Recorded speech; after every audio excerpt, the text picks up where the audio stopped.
We're about to go outside and check the smoker, but this is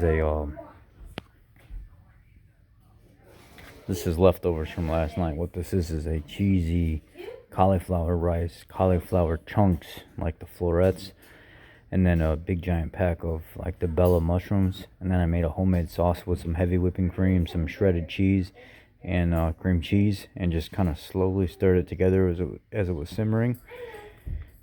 For the sauce, I used like 2 cups of heavy whipping cream, 3/4 cup of the mozzarella cheese. You can go a little bit more, and then a stick of cream cheese, and I just melted it all down real slow and stirred it. And then I just poured it over top of the cauliflower florets, 2 big giant bags from like the deli section, and then 2 packs of riced cauliflower, and then a big giant pack of Bella mushrooms, and just mixed it all in together, and then baked it with some real light shredded cheese on top. This here, you can see it's still kind of cooking inside the package. It's moist, but this is smoked Bella mushrooms. I put this in the smoker, 225. There's about 20 big giant mushrooms in here. 225 for about 2 hours. I smoked these Bella mushrooms, and they're really, really, really juicy. So I'm gonna leave them in here. Putting them on the stove because they're still warm, and they've been out of the smoker for about an hour now. Now we're gonna go out here. I'm sure the dogs are gonna follow. You guys going outside? Come on, go. Oh. Now we're gonna. This smoker's old, and I don't think they've ever cleaned it. It's my girlfriend's. Oh, there we go. Let's look at these. Oh wow, look at that. Look how lovely that is. That is awesome. See guys, a few years ago, I was 415, 420 pounds. I got hurt in Iraq, tore out my ACL, my MCL, ended up sticking it out through the entire deployment, coming home, getting repaired, and then struggled in the military for a little bit to keep the weight off, but it didn't matter. The weight kept coming on. My body changed after multiple surgeries. They had to go in there, do hernia surgery and everything else, and it really wore me out. The military wore me out in general. It really tore me up. And I kind of gave up. I went to food for comfort, in and out of relationships constantly. Contemplated suicide multiple times, just ending everything. And then finally, I started going to church, believing more, being around positive people, and I started to find value in my life. And then one day I woke up, looked in the mirror, and I just kind of asked myself, what the hell are you doing? This is sorry. You're after everything that you've been through, you're gonna let your weight and your depression just get the best of you and just make you end everything, and then leave it in somebody else's lap so they can take care of your problems. And I quit. Started going to the gym, started eating right. The vegetarian stuff wasn't working. It was making me more sick. I wasn't really losing weight. The vegan stuff the doctors recommended wasn't working. My labs were all off. My cholesterol went through the roof. You know, I thought vegan was the answer because it's fruits and vegetables and all this other stuff. That was not the answer by far. It was probably the most poor medical information I ever got. Then when I started looking at bioavailability of nutrients and the B complex profile and stuff like that, fatty acid content, meaning, let's just say, in an amino acid and a fatty acid chain, your numbers were 45 of one amino acid, 37 of another, 42 of one, 38 of another, 31 of one. That amino acid chain is as strong as its weakest link. But then you look at that same amino acid chain in a fruit or a vegetable, you might see something like 17, 10, 20, 18, 14. They're very, very weak. And when you look at the breakdown of what our body needs, our body actually rebuilds itself off of nothing but fatty acids and amino acids. That's what your entire body is made up of, nothing but protein and fat.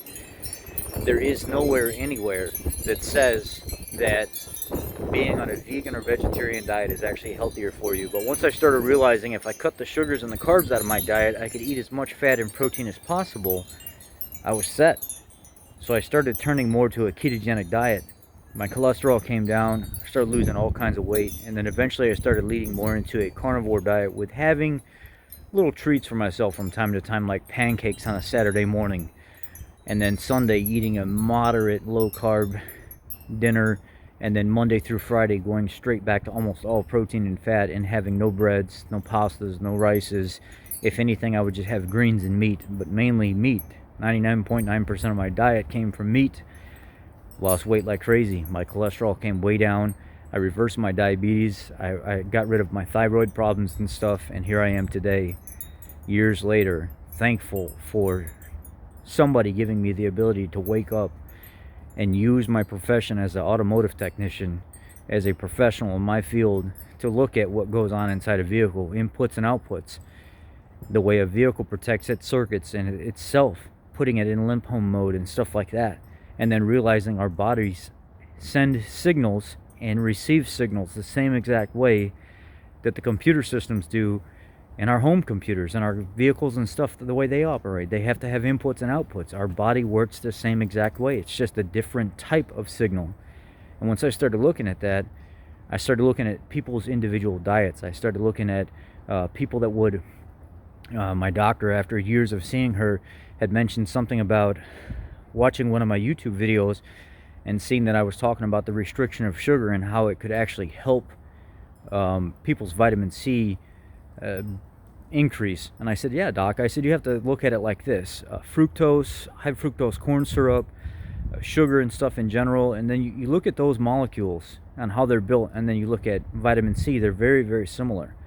So your body's always going to see sugar as, not only is it going to entice your dopamine sensation, your feel-good sensation, but it's also going to see it as inflammatory. So it's always going to push everything off in order to get the sugar out of the system, because it's an inflammatory substance. So your insulin levels start getting secreted, the dopamine levels go up because it feels good eating sugar, and then the effect afterward is high blood sugar, and then all of a sudden your hormones are going crazy trying to kind of regulate everything and bring it back down. If I get sugar out of my diet, it has no reason to fight vitamin C intake, and I don't want a reduction in salt, because salt is a necessity for living. Once I cut carbs and sugar out of my diet, I seen salt and vitamin C were something, our vitamin C intake was something that went up on its own. Just eating normal food, my vitamin C levels went up alone. So when you tell somebody that's holding water to eliminate salt, you're not telling them anything that's actually really going to help them. You notice what happens when you get on a low carb diet or a ketogenic diet. When you cut the sugar and carbs out, all of a sudden you lose like 10-15 pounds of water weight almost right away. But also it takes a lot of electrolytes and stuff with it, so you feel almost depleted, lethargic, headaches, nausea. Even some instances people feel like they want to vomit. That's because a lot of those electrolytes are getting flushed when you don't have sugar and carbs in your diet. It's because that helps retain electrolytes. But at the same time, it causes a lot of adverse reactions. So why wouldn't I get rid of the carbs and sugar in my diet, just increase my electrolyte level and eat more natural bioavailable foods, thus not affecting my vitamin C intake and being able to eat adequate amounts of sodium, because I have to have enough sodium and potassium to make my nerves and my muscles function properly. There's something called a sodium-potassium cross for a reason. That's where the cell opens on one side, and it allows, so it's like a cell. Just picture my hands together with my fingers open. The cell opens one way and pushes potassium out, but as it comes back together, that pumping action will pull sodium back in and push it out the other side, and there's a transaction back and forth, back and forth, back and forth. That is a natural reaction inside the body.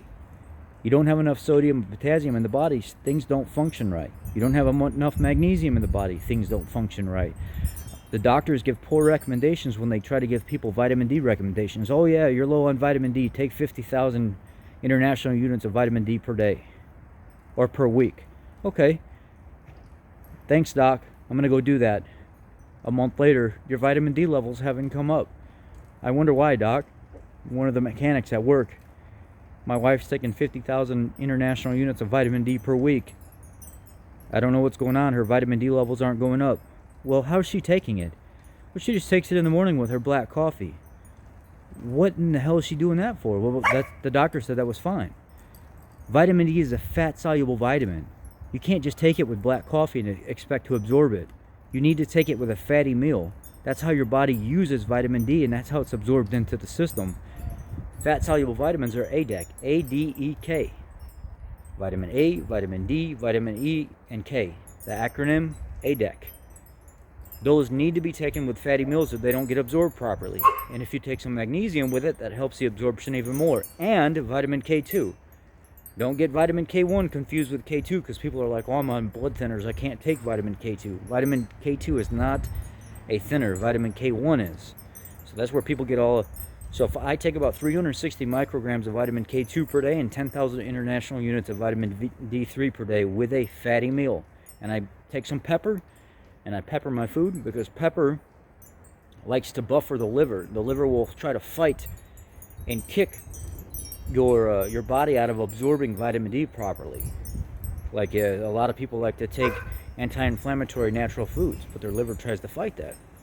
So there's a number of things that go on here when you try to look at your diet and things in general. So just, you have to be cautious, man. A lot of medical professionals in general, when they recommend things, they don't recommend things properly. So his wife started taking her vitamin D at night instead of in the morning, like I suggested, with a fatty meal and plenty of greens, so she could get vitamin K2 with it, because vitamin D3 and vitamin K2 work together very nice, and her vitamin D levels came up. It's about understanding anatomy, understanding how your body functions, understanding what it needs, inputs and outputs. It's the same thing with a vehicle. Understanding what type of fluids need to be in there, what type of signals being sent, what needs to be sent back, the frequency of which it works. You know, maybe this operates off a potentiometer sequence of resistances, like your throttle pedal. It has opposing A and B circuits, right? So A may have less resistance as you push into the pedal, but B may increase resistance, and it needs to see a clean threshold both ways in order for that computer to know that vehicle shouldn't be in a limp home mode, that it's getting a nice sweep both ways. And if it doesn't see that and knows there's a problem, and it tries to baby the vehicle to stop it from braking, so it puts it in limp mode and doesn't let you have full access to the power, just like when something's wrong with your body. It knows something's not right. You start limping, you feel sick, you want to throw up to get rid of the poison or whatever. Your body does the exact same thing. It functions the same way. It's just different. Once I started taking my profession and realizing what I was doing in life in general is basically diagnosing my own self, because our medical professionals are complete shit, then I started realizing I'm going to have to do this on my own. I'm not going to be able to rely on a doctor to get me healthy, because a lot of what they do, and I'm not talking bad about them, there's a lot of really good naturopaths out there that do understand things and do cover things from a holistic standpoint and a very open-minded standpoint, but a lot of mainstream doctors go to school with blinders on. They get taught out of a textbook, and that's how they operate their whole entire career. They don't learn anything outside of what they know. It's all got to be textbook, textbook, textbook. I can sit down and talk to my nutritionist, and she doesn't even understand half of the shit that I'm talking about when it comes to nutrition, because she was taught out of a textbook. But when it comes to severe situation, extreme diagnosis, how to fix deficiencies and stuff like that, bottom of the barrel advice. I help thousands of people online all across the world and do seminars and stuff when I talk about the different situations that I've been in. I've helped other people, and they're like, wow, so why do you care so much? Why are you just some stupid mechanic that cares about people so much that seems to be more than just a stupid mechanic? Because I care, man. I care, and we're being taught and run by abused, corrupt systems. People that want us to continue to be sick. They don't want us to heal. They want us coming back. They want us there for that paycheck. If you never got sick and you always had somebody giving you the best advice all the time, how in the hell would people be able to afford the things that they do? They wouldn't. That's how this world works. But I want to grow a group of people that are smart, intelligent, hard-working, family-type people that just want to be a part of a community. They just want to be here for each other, live, learn, love, not fight and tear each other apart, no matter your color, your race. Just be one. Just be one group of happy people that are just out there to help other people. that don't care about the government, don't care about Big Brother's big paycheck, that just want to grow a world of people that care and want to treat each other fairly, no matter what your belief, your color is. Just love one another. As long as you're not hurting somebody else, who cares, right? I don't care what color you are or what you believe in or what you want to identify as an attack helicopter today or a striped raccoon zebra tomorrow. It doesn't matter to me. As long as you're a good person to me and I'm a good person to you and we just care about each other, that's what I'm after. Thanks, guys. I appreciate y'all. Love y'all. Be blessed.